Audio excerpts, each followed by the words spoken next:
दोस्तों, अगर आप ये सोच रहे होंगे अभी तक कि मोदी सरकार के जो तीसरे कार्यकाल है, उस तीसरे कार्यकाल में महंगाई की मार दिखाई नहीं दे रही है, तो अब ज़रा सँभल जाइए।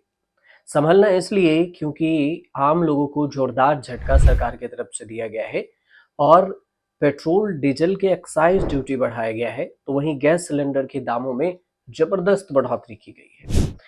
यहाँ 2 सवाल है कि कितने रुपए गैस सिलेंडर के दामों में बढ़ोतरी हुई है और दूसरी बात कि ये तय कौन करता है कि दाम बढ़ाया जाए और कैसे तय होता है? जो सरकार ने लॉजिक दिया है, उस लॉजिक भी अजीबो-गरीब है।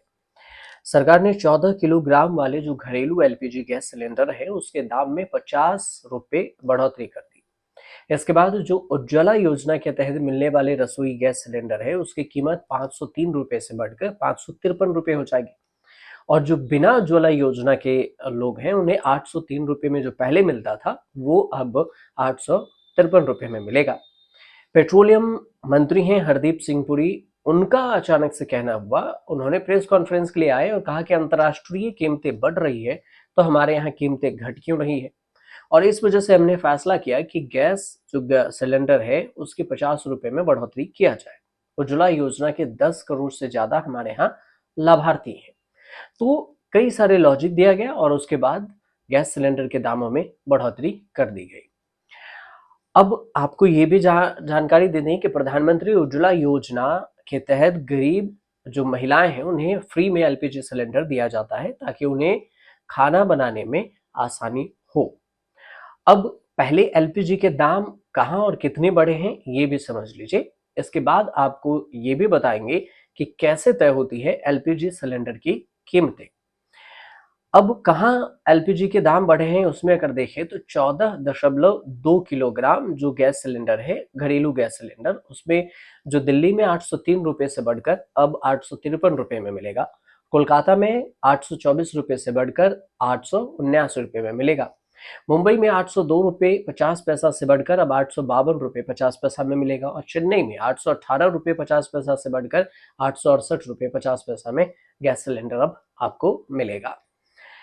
दूसरी बात कि सरकार ने पेट्रोल और डीजल पर जो उत्पाद शुल्क है, एक्साइज ड्यूटी है, उसे 2-2 रुपए प्रति लीटर बढ़ा दिया है। इसके मुताबिक पेट्रोल पर उत्पाद शुल्क को बढ़ाकर 13 रुपए प्रति लीटर और डीजल पर 10 रुपए प्रति लीटर कर दिया गया। हालांकि कहा यह भी गया है कि एक्साइज ड्यूटी बढ़ाने के बावजूद पेट्रोल और डीजल की जो खुदरा कीमतें हैं, वो नहीं बढ़ेगी। और आपको ये भी जानना जरूरी है कि बीते कुछ महीनों में जहां 19 किलोग्राम वाले जो कमर्शियल गैस सिलेंडर थे, उसकी कीमतों में बदलाव देखने को मिला था, लेकिन पिछले साल अगस्त 2024 में जो आखिरी 19 जो 14.2 किलोग्राम के जो घरेलू सिलेंडर है, उसमें बढ़ोतरी नहीं हुई थी, एलपीजी के दामों में बढ़ोतरी नहीं हुई थी और अब अचानक से 50 रुपए की बढ़ोतरी की गई है।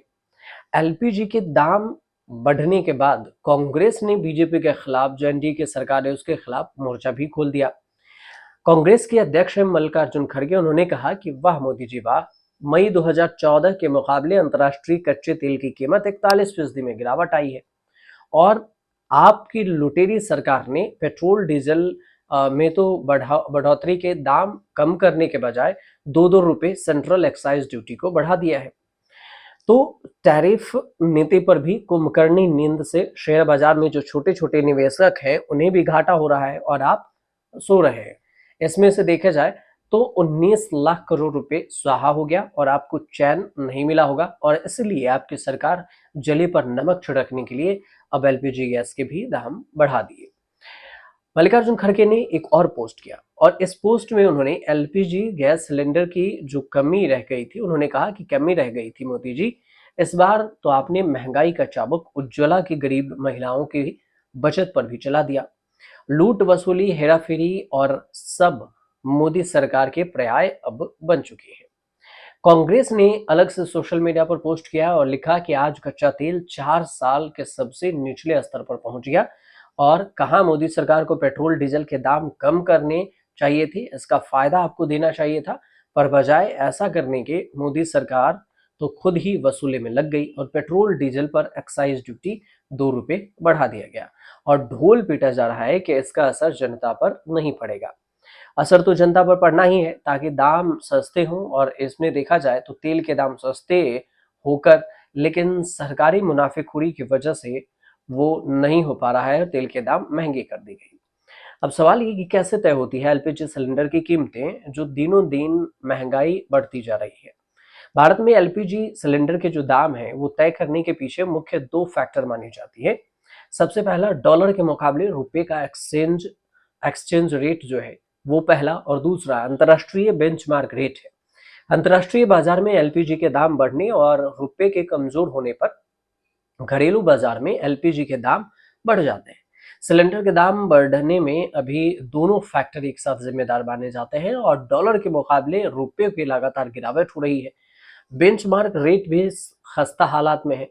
रसोई गैस जो घरेलू सिलेंडर है उसमें कच्चा माल क्रूड ऑयल जो होता है वो भी एक रिस्पॉन्सिबिलिटी निभाता है। तो अंतर्राष्ट्रीय बाजार में जो क्रूड ऑयल है उसके दाम एलपीजी के दाम तय होते हैं। और अभी जो क्रूड ऑयल की पहली बार जो कीमत है $60 के लेवल को तोड़ते हुए $59.79 पहुंच गई। अब इस हिसाब से अगर आप देखेंगे तो ग्लोबल डिमांड में मंदी की जो आशंकाएं हैं उसके बीच में सप्ताह में ब्रेंट में 11% की भी गिरावट दर्ज की गई थी। ब्रेंट क्रूड करीब 4% गिरकर $63.21 पर प्रति बैरल पहुंच गई, और ये 2021 के बाद इतना नीचे पहली बार पहुंचा है। तो आखिरी बार सरकार ने 8 मार्च 2024 को महिला दिवस पर सिलेंडर के दामों में ₹100 की कटौती की थी, और अब ₹50 बढ़ा दी गई है। तो कुल मिलाकर जो गैस सिलेंडर के दाम है उसकी बढ़ोतरी और घटोतरी में यही पूरा खेल चल रहा है।